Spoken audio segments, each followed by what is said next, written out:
Hey everyone, this is Dr. Daphne here at HealthFit, and in this video we're going to cover something that you hear a lot about, strains and sprains. What are they? What do they mean?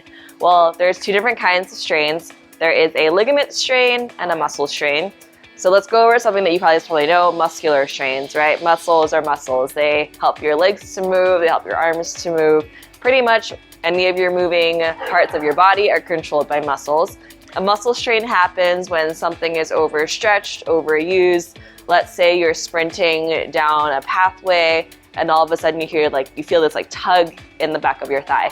That would be a hamstring strain. Anything that has to do with muscular movements, like whether it's running, jumping, sometimes you can strain a muscle going up a hill. It depends on what you're doing that day. All of that is a muscle strain. A muscle strain is something that happens usually in the middle of the muscle belly. Sometimes it's above, sometimes it's under. With that point of stress is what happens when fibers start to overstretch or tear.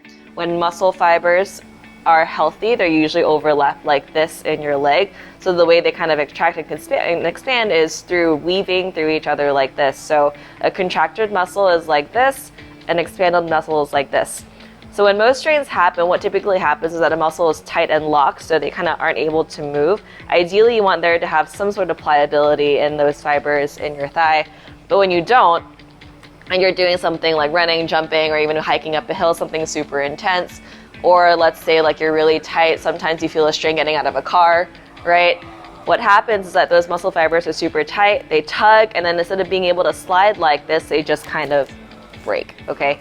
Not to freak you guys out, it's not always a full tear. There are different kinds of strains. There's a grade 1 to grade 4. Grade 1 is your lightest strain, meaning pretty minor. A grade 4 is a full tear separation, so that thing has snapped completely in half, okay? So most of the time it's a grade 1 or 2 that we see here in the clinic. If it's a grade 4 or a full tear, usually a lot of doctors will recommend a full surgical repair. Let's talk about ligament strains. So ligaments are what ties bone to bone. So this is your hip bone, this is your femur or your thigh muscle, and this is your iliac crest or the hip part, the pelvis in this area. You can see these transparent fibers, right? They attach bone to bone.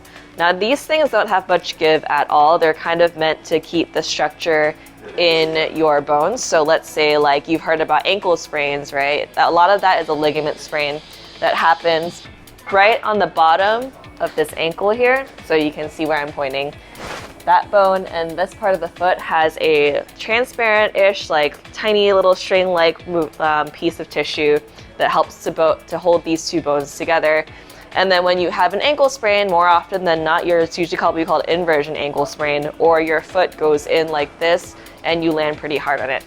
That's not a good feeling for me. So imagine doing that at a super high speed. That's a ligament strain. And because ligaments, there's not much give to it. So if I were to give you this hip model, for example, go closer.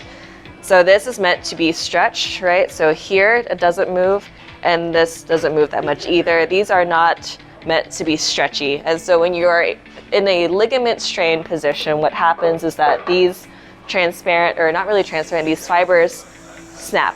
They don't go like this, like muscle, they're just locked, right? And so when you have that strain, and there's too much stress on that bone, it kind of starts to have small, tiny tears, micro tears. Again, different grades of strains as well, based on what the strain is. Most of the time in the clinic, we see a grade 1 strain or grade 2 strain. Grades 3 and 4 sometimes require some surgical repair, so it just depends on your doctor and what you see. After a muscle strain or a ligament strain, what will often happen is that you might see some swelling, you might see some bruising. That's perfectly normal. You're gonna have some discomfort. And then when you have that discomfort and it doesn't go away, some people wait for a long time to come see us after a strain. The idea is that with all the inflammation, the swelling, yes, you're gonna wanna wait for a little bit for everything to kind of cool down, but sometimes it goes away on its own if it's a grade 1 or 2, sometimes it doesn't. And then when it becomes a case where it doesn't go away, that's when people come to see us. And so what we usually do when we're looking at these strains and sprains, is we just kind of take a full body scan as to what moves, what doesn't, what hurts, what doesn't, right? And what your goals are. And ultimately, we want to build you towards that goal. Let's say you have a goal of getting back to running, getting back to hiking, getting back to yoga, rock climbing, whatever it is that you prefer. The idea is that we're going to load that tissue progressively as it allows us, right? So we're also going to correct above and below about what may have been causing that strain, right? Usually muscle strains tend to happen when the muscle is overused or maybe it's weak. And then to really figure out what is the underlying cause of that strain, we kind of do a deep dive. So we test your strength, we look at how you move, we look at functional movements, whether it's a squat, single leg squat. All of that tells us a lot of information about the strength in your legs, what you're using, what muscles do you feel are activating, right? And from there, we kind of take a huge whole body look, and then we dive in and nitpick at the small things that make huge differences in the healing process. Same thing with a ligament strain. So with the ligament strain, the only thing that's different is that we kind of go a little bit deeper in the tissue. So we'll massage it, we'll massage muscles, we'll massage the ligament as well, get the blood flowing in there, and then progressively strengthen around the area. Because a ligament strain, it does heal on its own. The key for ligament strains is to actually strengthen the muscles around it so that the ligament doesn't get overstressed again, okay? So guys, I hope that was informative and I hope you liked that video. If you want to learn more, please don't hesitate to give us a call, leave a message, comment down below, guys. And if you like this content, don't forget to like and subscribe. Thanks guys for watching and have a great day.